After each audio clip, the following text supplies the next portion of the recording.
Now we're going to talk about the three glands that are called accessory glands that are going to add fluid to sperm to make semen.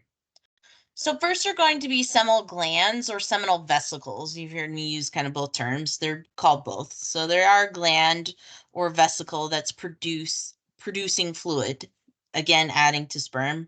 Um, they are on the posterior surface of the bladder again, so where the ductus deferens is coming superior and going to the posterior side, the seminal vesicles or seminal glands are going to be on the back side or the posterior side. And there's going to be two of them.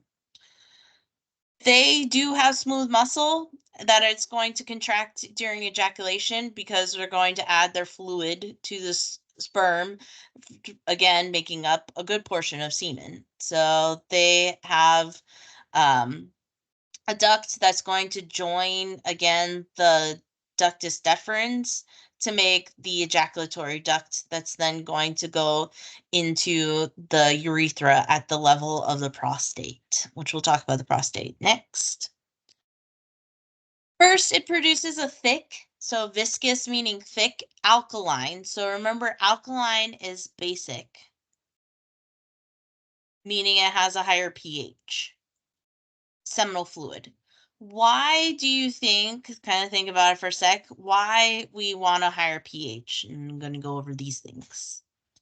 So it has also fructose, energy.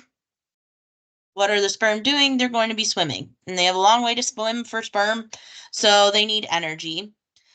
They also have kind of a coagulating enzyme, so they're going to kind of become a thickened plug, and then they'll kind of loosen up again.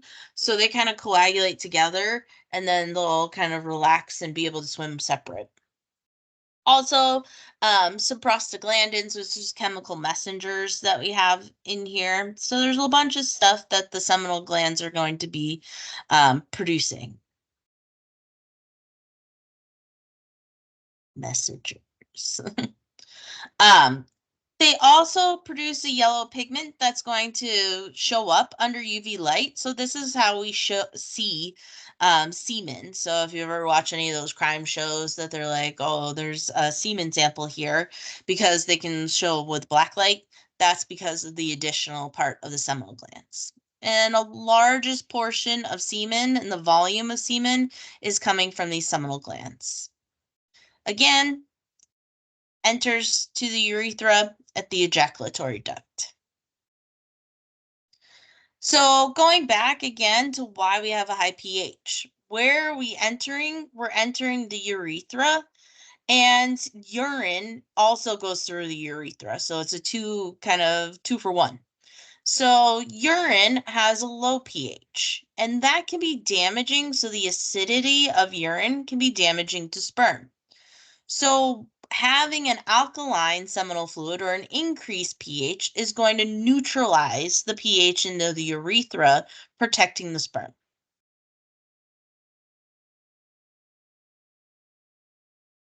The prostate is the second accessory gland. So we again have the urinary bladder. The urethra is coming out of that. Surrounding the urethra on the inferior side of the bladder. So on the posterior side, we have the seminal vesicles. On the inferior side, surrounding the urethra, we have the prostate. And it's kind of not teeny tiny, but it's the size of a peach pit. Same thing that we saw with the seminal vesicles, that smooth muscle contracts during ejaculation to add its addition to the sperm, so its semen components. It has kind of a milky secretion. It is slightly acidic, but very slightly, and again posed by the seminal vesicles. It has enzymes, energies, and then also prostate specific antigen. We use this. So this is looking at kind of inflammation in the prostate. This can be an indicator, a testing indicator that we use for prostate cancer. So if you've heard PSA or prostate specific antigen, we can look at it for indicators of prostate cancer. Again, it's not we do more testing after that, but it could be kind of a at least an initial test. It helps. So the addition of the prostate fluid helps in sperm activation, meaning it's going to start to swim. It just goes and enters the urethra because the urethra is going right through it anyways. So all of the additions are going to go into the urethra. And about 1/3 of the semen volume is going to be added to prostate. So the most is going to be the seminal glands, and then the next is going to be the prostate, and then the least amount is going to be the bulbal urethra. It also produces a seminal plasmin, which is actually an antibiotic component molecule that's going to um, kind of stop any infection that can happen. So it's kind of an antibiotic way that we can protect the urinary tract. Because again, we're kind of having things travel through both the urinary tract and it's the reproductive tract in males.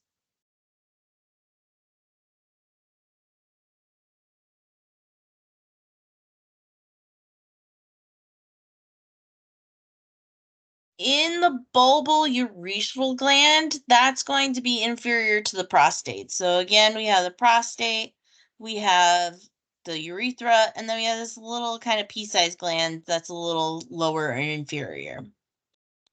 That's going to produce more mucus during sexual arousal, so it's going to help for lubrication of the end of the penis or the glans penis. So it's going to help kind of, again, glans is going to be the edge of the penis.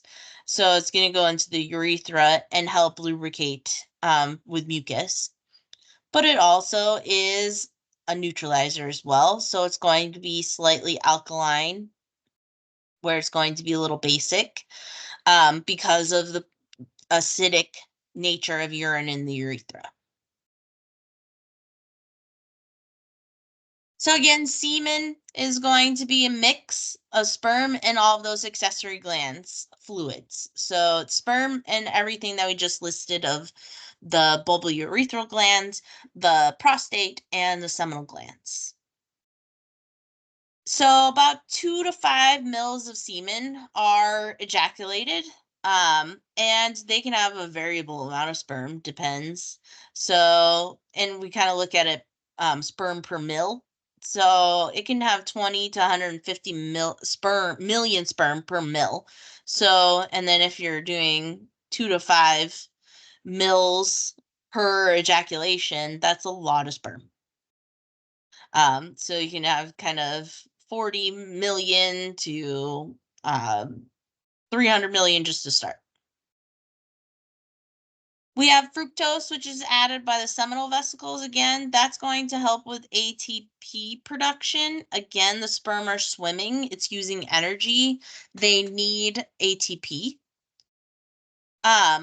Activating sperm is coming from the prostate, so getting it to start swimming, helping with movement as well. So we're going to have that coagulating enzymes, and then it's going to help relax, and so sperm can swim a little better. And then also the alkaline fluid, so again, higher pH fluid, is going to help neutralize, again, the urethra. The vagina, female vagina, is also acidic in nature as well. So that's going to help not only neutralize the acidity of the urine that's passed through the urethra, but the female vagina is acidic. So it's going to help sperm be able to survive that as well. And it also helps with motility. So again, prostaglandins that are produced by the seminal glands are going to help actually decrease the thickened part of the mucus of the cervix. So the cervix mucus can be kind of thickened or thick, and we need to decrease, so we make it a little thinner so it's easier for sperm to swim through. So they can actually change the characteristics of the mucus of the cervix. It also stimulates what we call reverse peristalsis in the uterus.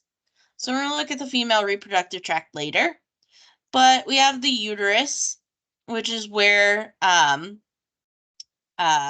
sperm needs to travel through. So cervix, and then we have vagina coming out. So cervical mucus, the sperm need to travel through there and go through the cervix, so through that mucus. If we make it thinner and easier for the sperm to move through, then they can travel upwards. The site of actual fertilization happens in the fallopian tubes, so in the uterine tubes. So the sperm have to go all the way through the vagina, through the uterus to one of the uterine tubes or the fallopian tubes. So it's a long way to go for sperm. So the uterus actually helps, where normal peristalsis and movement is moving out of the body into the vagina. Well, reverse peristalsis is going to be contraction of the smooth muscle to help facilitate sperm to move towards the uterine tubes. So that's what we mean with reverse peristalsis, meaning it's in the opposite direction of normal.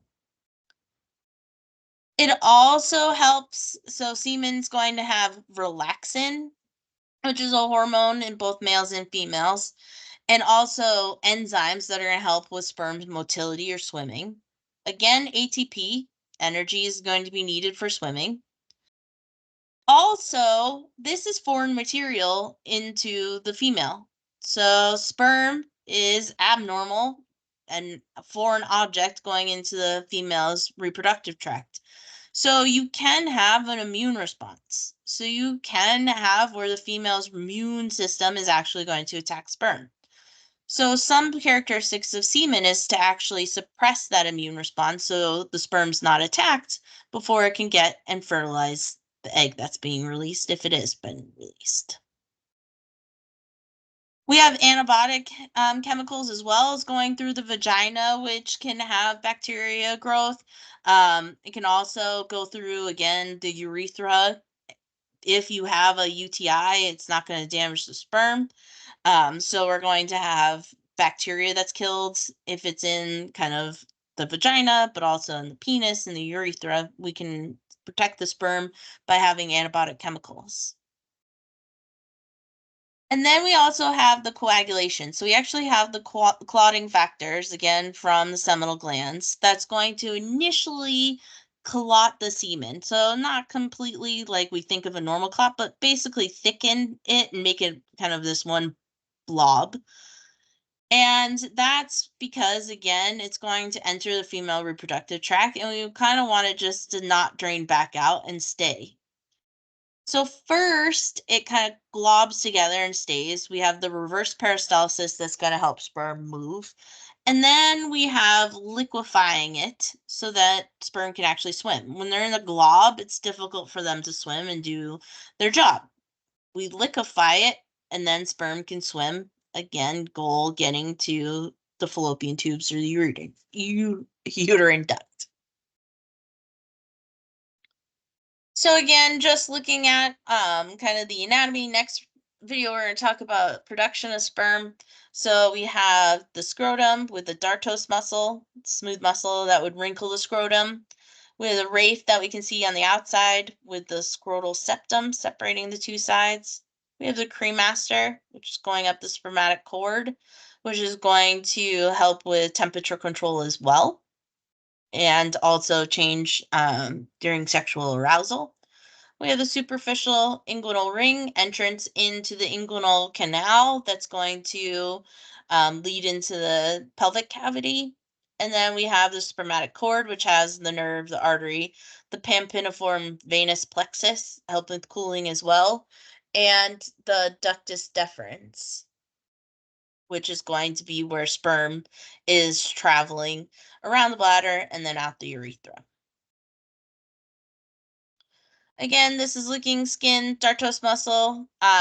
We have the cremaster muscle surrounding, and then we have the epididymis.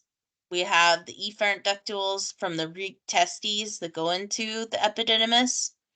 We have the ret testes, straight tubules down to the seminal seminiferous tubules.